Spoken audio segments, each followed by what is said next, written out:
The rain had started unexpectedly that afternoon. A drizzle first, light enough to seem harmless, but then, as if the skies had made up their minds, the drops thickened and grew steady. The city street glistened, cars hissing by with sprays of water trailing behind their wheels.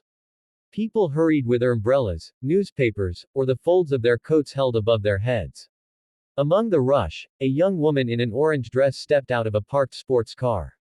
She had been on her way to an important dinner, her schedule already tight. She was confident as she crossed the slick pavement in her heels, but just a few steps from her car, her ankle twisted. A sharp pain shot through her foot, and she staggered, clutching her leg. The street was busy, but not one passerby paused. Some glanced at her, others barely noticed.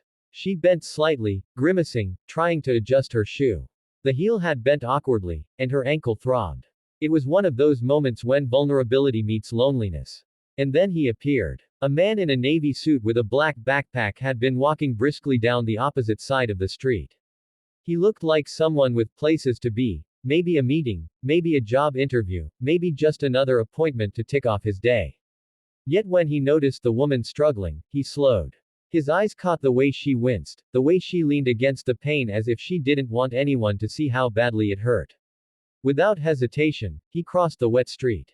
Cars honked, water splashed, but he moved quickly until he reached her.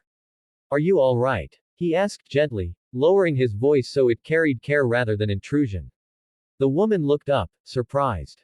In the swirl of strangers who had passed her by, someone had finally stopped.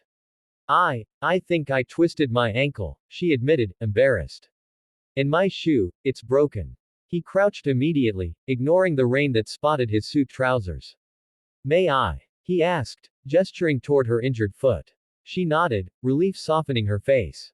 With careful hands, he steadied her shoe, pressing the heel back into place so she wouldn't fall again. He checked her ankle with the same gentleness a brother or close friend might use. "It doesn't look swollen yet," he said. "But you should rest it for a bit." The woman sighed. "I don't know how I'll make it to my dinner like this." He looked at her car, the sleek red convertible parked by the curb. He looked back at her face, still drawn with worry, and made a decision. "Don't think about the dinner right now. First, let's make sure you're okay." For a moment, the city faded, the rush of tires, the blur of headlights, the tapping of rain on pavement. What mattered was the simple fact that one human being had stopped to care for another. A small pause in a busy world. The man helped her sit on the edge of a nearby planter, shielded slightly from the rain by a tree's broad leaves. He slipped off his backpack and unzipped it. Inside, he kept a small first aid kit, a habit he had formed after once witnessing someone faint on the subway. He pulled out a bandage wrap. The woman's eyes widened. "You carry that around." He smiled faintly. "You never know when it might come in handy." She let out a soft laugh despite the pain. "Lucky for me, today it did." As he wrapped her ankle, his hands were steady, his manner patient. He didn't ask who she was or what she did. He didn't pry into her life. He simply gave his attention to the moment, to her injury, and to easing her discomfort. For her, it was more than just the physical relief. She had felt invisible in those first seconds when she stumbled, just another face in the blur of city life. But here was a stranger reminding her that she was seen, that her struggle mattered, however small it seemed in the grand scheme of things. When he finished, he looked up. "Try standing slowly," he said. "If it hurts too much, don't push it." She rose carefully. The ankle was tender, but the support of the bandage helped. She tested her weight, finding it manageable. "You're a lifesaver," she said. He shook his head. "Just someone who happened to be walking by." The gift of unasked kindness. She studied him for a moment. He wasn't trying to impress her. He wasn't angling for thanks or recognition. He had simply done what needed to be done. In her life, she had been surrounded by people who often calculated their kindness, friends who offered help when it benefited them, colleagues who lent a hand when it improved their reputation. But this was different. This man had knelt in the rain, risking his pressed suit, pausing his own schedule, just because he cared. "What's your name?" she asked. "Daniel," he said simply. "I'm Clara," she replied. "And, thank you, Daniel." "Really?" He nodded, shouldering his backpack again. "Take care of that ankle, Clara. Don't walk too far tonight."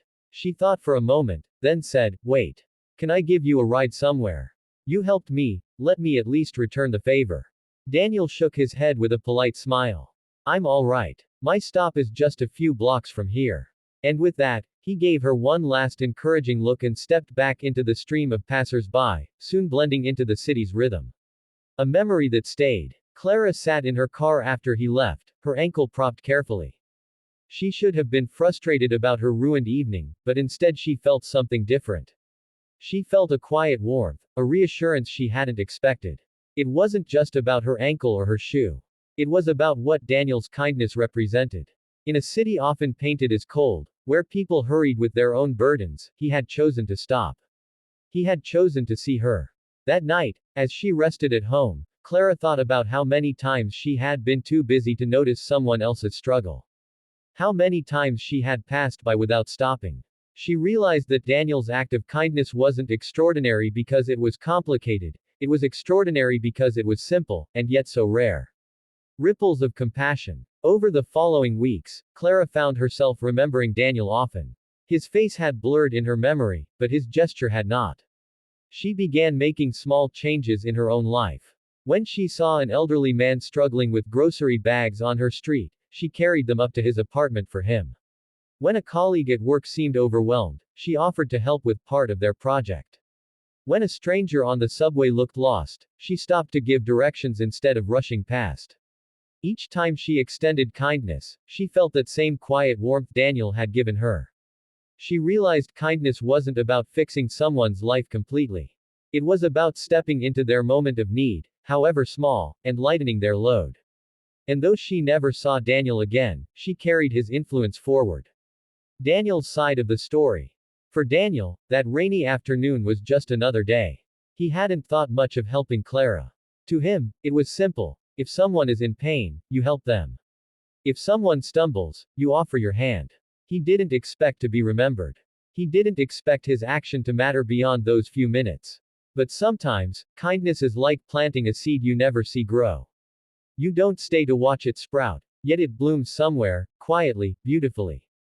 The unseen power of small acts. What Daniel did that day wasn't about grand gestures. It wasn't about saving a life in dramatic fashion or making headlines. It was about choosing to pause when he could have walked on. And maybe that's the greatest form of kindness, the kind that doesn't demand recognition, the kind that flows naturally, almost instinctively. For Clara, it changed the way she saw her city, the way she lived her days. For Daniel, it was simply who he was. And between them, in that brief encounter on a rainy street, humanity showed its best self. A lesson for all of us. We often underestimate how much small acts matter. Holding a door open, offering a seat, asking if someone's alright, these things can seem insignificant. But to the person on the receiving end, they can mean the world. Because kindness is not measured by size. It's measured by presence. By the willingness to stop. By the courage to care, even when no one else does. That rainy afternoon became more than just a story of a woman with a twisted ankle. It became a reminder, a gentle but powerful reminder, that kindness has no script, no timing, no conditions. It simply asks us to see, to pause, and to help. And in a world that often rushes too fast, perhaps the most radical thing we can do is exactly what Daniel did. Kneel down, in the rain if we must, and be there for someone who needs us.